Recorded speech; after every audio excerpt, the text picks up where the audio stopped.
Alrighty, now that we got everything all bolted up, time to put this log on the lathe and see what we can get out of it. Now again, there's a little foreshadowing here with the kind of diseased part of the wood.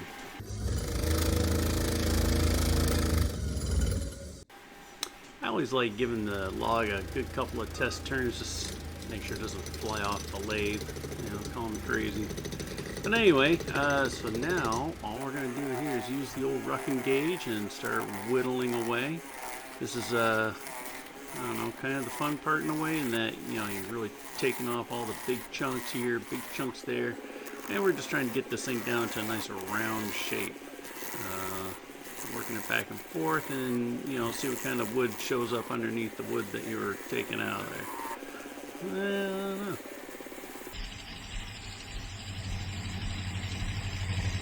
Look at that slow-mo, guys. Look at all that wood. Oh my gosh, so satisfying.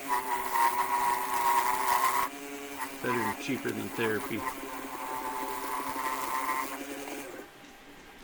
Okay, so let's take a look here. So this log is looking like it might have a few problems. That is definitely going to need to go. So whatever size cup I was planning on making, it's going to get a lot shorter. So let's go ahead and put some marks in here, see what we can see where we're going to line up our cup from, what we can get rid of, what we're going to take away.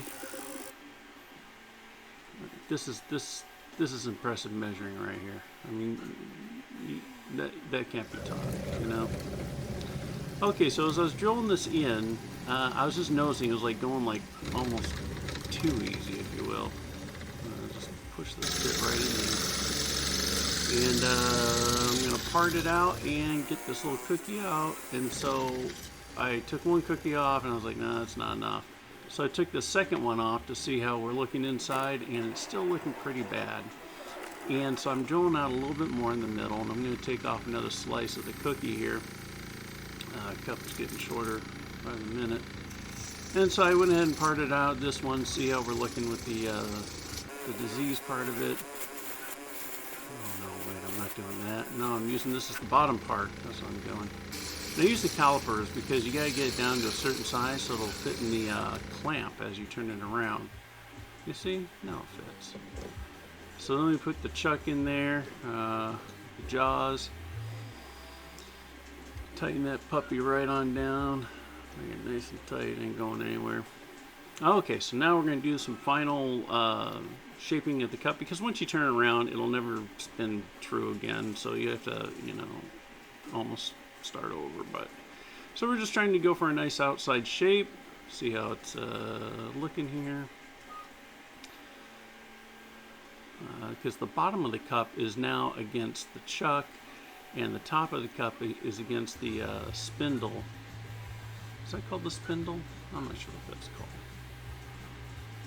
Anyway, so let's start boring out the hole in the middle, because I think that boring out a hole, like no matter what size you have, you need to put a hole in the middle in order to make it easier to lathe out the inside. Also, it's important to make sure it's tight. But you see the wobbling here? That always scares me a little bit, guys. I gotta be honest with you. That wobbling always scares me, because it could catch and then break the wood, the bit, everything goes flying. It's kind of dangerous, I'm not gonna lie. So now I'm using the carbide tip, square carbide, and just working my way in there to work out the inside of this cup.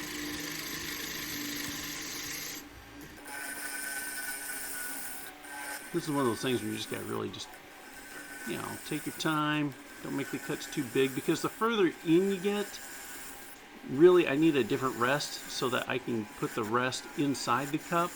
But I don't have the money to get that right now. But the handle and everything, it starts to wobble and shake, and that can be a little dangerous. So just be real careful when you're getting that far into the cup. Small, hold onto that thing with like Dickens. Now I've got the rounded square thing, just to kind of clean up the edges a little bit. I just want to clean it up, get it nice and smooth. Yeah, we're going to sand, but again, you want to get it as smooth as possible before you start sanding, because the sanding will only pronounce certain things. if it's not smoothed out just right. Yeah, just making the lip of it. You know, so when you drink your mead, beer, wine, scotch, a little whiskey. You want to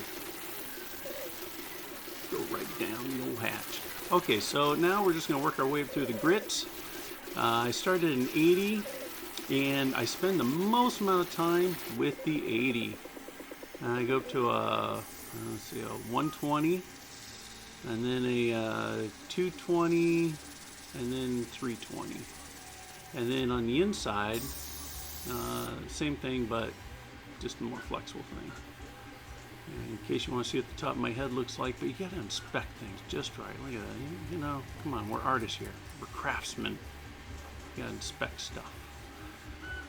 Here's, I use acetone just to kind of clean out the dirt and grit.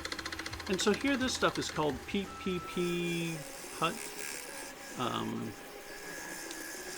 I was using this for the pens, and I like this stuff a lot. And what you do is you, it's a friction polish, put on there, and then I always apply just a little bit of heat just to rub it in a little bit more.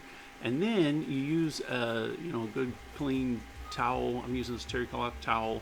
And you're just basically, what's happening is you're causing the friction, that's why it's called friction polish, to heat it up, and then it works into the wood. And then once you get all worked into the wood, then you start wiping it off and it comes off. And besides doing this, it's kind of fun. It's like magic, you know. It's like, oh, hey, look, and it disappears. And it just works in. It gives it a nice shine, but it also gives a pretty protective coating as well. I wouldn't use this with hot liquids, but you know, hey, that's you. But it's really good stuff. I don't know, I like it. Okay, now who can guess what's going to go wrong here? Because I thought what I'd do is I'd just kind of heat it up, and then let the centrifugal force work it into the wood, and then use the terry cloth to just kind of polish it up, get rid of the excess. And I mean, it was a really good idea, guys. It really was. It was a good idea. Because, you know, look, that looks amazing. But could it look just a little bit better? Let's see. All right. That's amazing. Oh my gosh. Is that just, look. Oh, by the way, don't do this, because here's why. Whoops.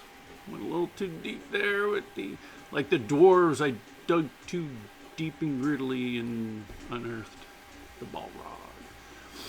All right. Where do you think it's going to fly? Here's a chance to take a guess. Where's it going to fly? Do we catch it in the little cradle? Does it go into the street? Does it go...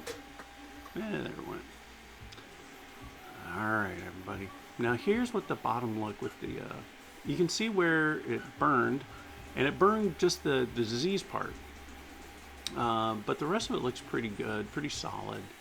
But anyway, guys, I don't know. Alrighty, everybody. Steve MacGyver here.